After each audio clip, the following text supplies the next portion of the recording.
భర్తపై తప్పుడు కేసులు ఎందుకు పెడుతున్నారో తెలియదని కేసుల గురించి అడిగితే పోలీసులు సమాధానం చెప్పటం లేదన్నారు. ఇంటూరి రవికిరణ్ ఆరోగ్యం బాగోలేదని, ఆయన హార్ట్ పేషెంట్ అన్నారు.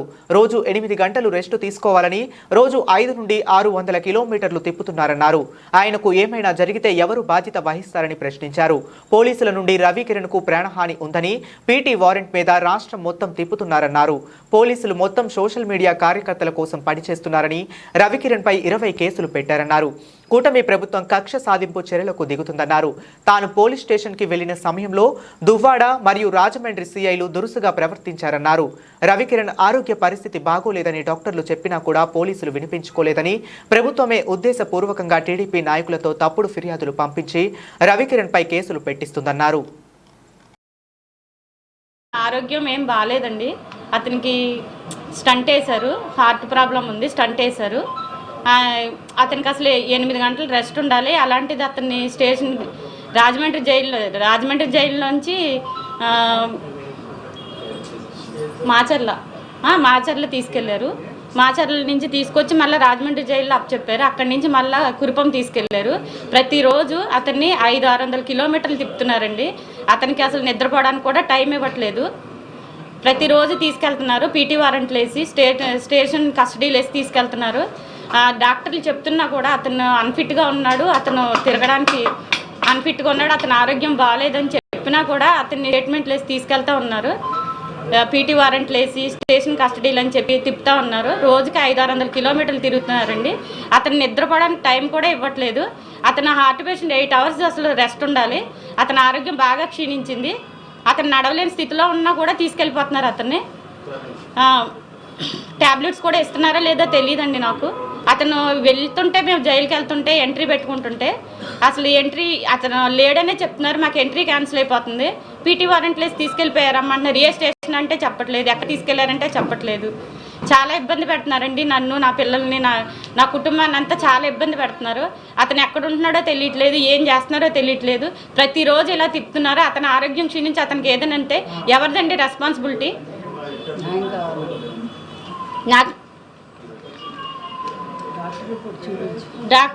డాక్టర్ రిపోర్టు అన్ని రిపోర్ట్స్ ఉన్నాయండి. నేను మళ్ళీ సబ్మిట్ చేస్తాను, మీ అందరికీ చూపిస్తాను. ఇప్పుడైతే నేను తీసుకురాలేదు.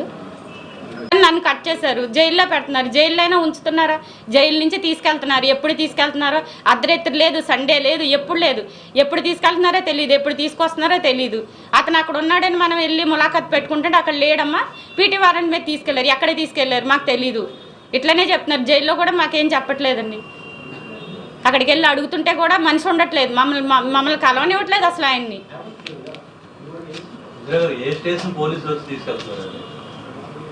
ఏ స్టేషన్ అని లేదండి. ఇప్పుడు అక్కడ అసలు కొత్త కేసులు అన్నీ దేని మీద పెడుతున్నారో తెలియట్లేదు, ఎవరు పెడుతున్నారో తెలియట్లేదు, ఏ కేసో తెలియట్లేదు, కేసు నెంబర్ తెలియట్లేదు. లాయర్లు వెళ్ళి అడిగినా, మేము వెళ్ళి అడిగినా అంతా మేము ఇవ్వము, సీక్రెట్, మమ్మల్ని ఇబ్బంది పెట్టద్దు. పోలీసుల నుంచి ఇదే సమాధానం.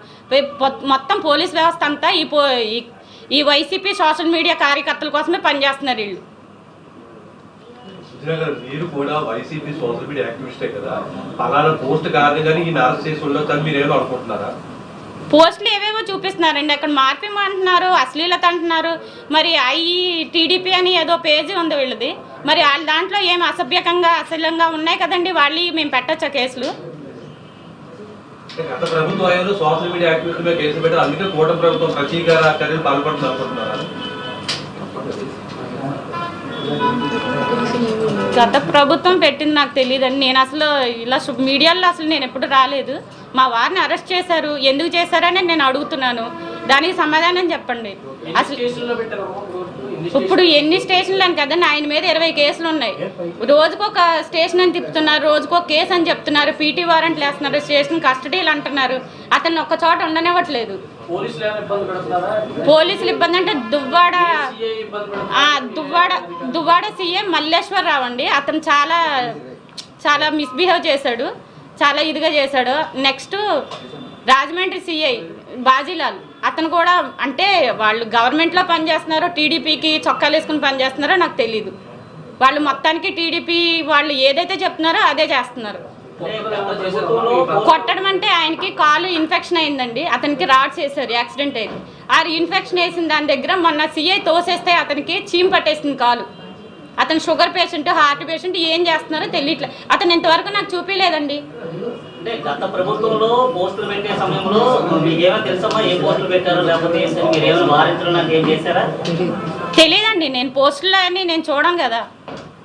మేడం, ఇప్పుడు వీటికి సంబంధించి మరి పోలీసు ఉన్నతాధికారులు ఏమన్నా ఈ విజయ విషయంపై మాట్లాడడం జరిగిందా? వాళ్ళు ఎలా రెస్పాండ్ అయ్యారు? ఇంతవరకు నేను ఎవరిని కలవలేదండి, మాట్లాడలేదు. పర్సనల్గా తీసుకుంటున్నారండి. రవికిరణ్ పోస్టులు ఏం పెడుతున్నాడు అంటే అతను సెటరికల్గా పెడతాడు, వాళ్ళకి కోపం వస్తుందేమో, ప్రశ్నించినందుకు కోపం వస్తుంది. అతను అడిగే ప్రశ్నలు వాళ్ళకి ఇబ్బందిగా ఉన్నాయేమో, అతను ప్రశ్నించకుండా అతను నోరు నొక్కేశారు. అంటే ఆయన గత ప్రభుత్వం ఉన్నప్పుడే పెట్టాడండి, అంత ముందు కూడా ఇలాంటి పోస్టులు ఏమైనా పెట్టారా? గత ప్రభుత్వం అని కాదండి, మేము 13 ఏళ్ళ నుంచి ప్రభుత్వంలోనే ఉన్నాం, వైసీపీలోనే ఉన్నాము, వైసీపీలోనే పనిచేస్తున్నాము. అతను అంటే ఏ పోస్ట్కి ఎలా రియాక్ట్ అయ్యాడని వాళ్ళకి ఎలా తగిలిందో మరి మాకు తెలియదు.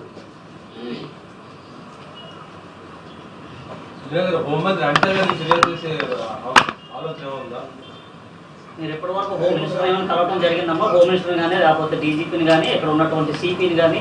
ఎవరిని నేను కలవలేదండి, ఎవరిని కలవలేదు. ఇప్పుడు ఈయన్ని కలవనివ్వట్లేదు, నన్ను ఇబ్బంది పెడుతున్నారు.